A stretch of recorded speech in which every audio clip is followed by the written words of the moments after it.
ನೀವು ಸಿಂಗಲ್ ಆಗಿದ್ದಾಗ ಯಾವ್ದಾದ್ರು ಎಮರ್ಜೆನ್ಸಿಯಲ್ಲಿ ಬಿದ್ರೆ ಏನ್ ಮಾಡ್ಬೇಕು ಅಂತ ನಿಮ್ಗೆ ಗೊತ್ತಾ? ಡೈಲಿ ಆಫೀಸ್ಗೋ ಅಥವಾ ಕಂಪ್ನಿಗೋ ಹೋಗ್ಬೇಕಾದ್ರೆ ಸಿಂಗಲ್ ಆಗೇ ಹೋಗ್ತೀವಿ.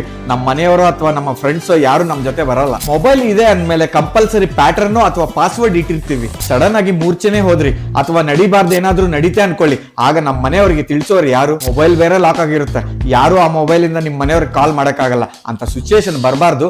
ಒಂದ್ ವೇಳೆ ಬಂತು ಅನ್ಕೊಳ್ಳಿ, ಅದನ್ನ ಹೇಗೆ ಹ್ಯಾಂಡಲ್ ಮಾಡ್ತೀರಾ? ನಿಮ್ಮ ಮೊಬೈಲ್ ನಲ್ಲಿ ಈ ಒಂದು ಸೆಟ್ಟಿಂಗ್ಸ್ ಮಾಡಿಕೊಳ್ಳುವುದರಿಂದ ನಿಮ್ಗೆ ಏನಾದ್ರೂ ನಿಮ್ಮ ಮನೆಯವರಿಗೆ ಒಂದು ಇನ್ಫಾರ್ಮೇಶನ್ ಕೊಡಬಹುದು. ನಿಮ್ಮ ಮೊಬೈಲ್ ನಲ್ಲಿ ಸೆಟ್ಟಿಂಗ್ಸ್ ಓಪನ್ ಮಾಡಿ, ಸೇಫ್ಟಿ ಅಂಡ್ ಎಮರ್ಜೆನ್ಸಿ ಮೇಲೆ ಕ್ಲಿಕ್ ಮಾಡಿ, ಆಡ್ ಎಮರ್ಜೆನ್ಸಿ ಕಾಂಟ್ಯಾಕ್ಟ್ ಮೇಲೆ ಕ್ಲಿಕ್ ಮಾಡಿ, ನಿಮ್ಮ ಫಾದರ್, ಮದರ್, ಬ್ರದರ್ ನೀವು ಯಾವ ಇಂಪಾರ್ಟೆಂಟ್ ಕಾಂಟ್ಯಾಕ್ಟ್ ಅನ್ಕೊಂತೀರೋ ಅವನ್ನ ಆಡ್ ಮಾಡಿ ಶೋ ಆನ್ ಲಾಕ್ ಸ್ಕ್ರೀನ್ ನ ಆನ್ ಮಾಡ್ಕೊಳ್ಳಿ. ಹೀಗೆ ಮಾಡುವುದರಿಂದ ಎಮರ್ಜೆನ್ಸಿ ಟೈಮ್ ನಲ್ಲಿ ನಿಮ್ಮ ಮೊಬೈಲ್ ಲಾಕ್ ಆಗಿದ್ರು ಕೂಡ ಎಮರ್ಜೆನ್ಸಿ ಕಾಲ್ ಪ್ರೆಸ್ ಮಾಡಿದ್ರೆ ನೀವು ಆಡ್ ಮಾಡ್ಕೊಂಡಿರೋ ಕಾಂಟ್ಯಾಕ್ಟ್ಸ್ ಗೆ ಕಾಲ್ ಮಾಡಬಹುದು. ನಿಮ್ಮ ಮನೆಯವರು ನಿಮ್ಗೋಸ್ಕರ ಕಾಯ್ತಾ ಇರ್ತಾರೆ.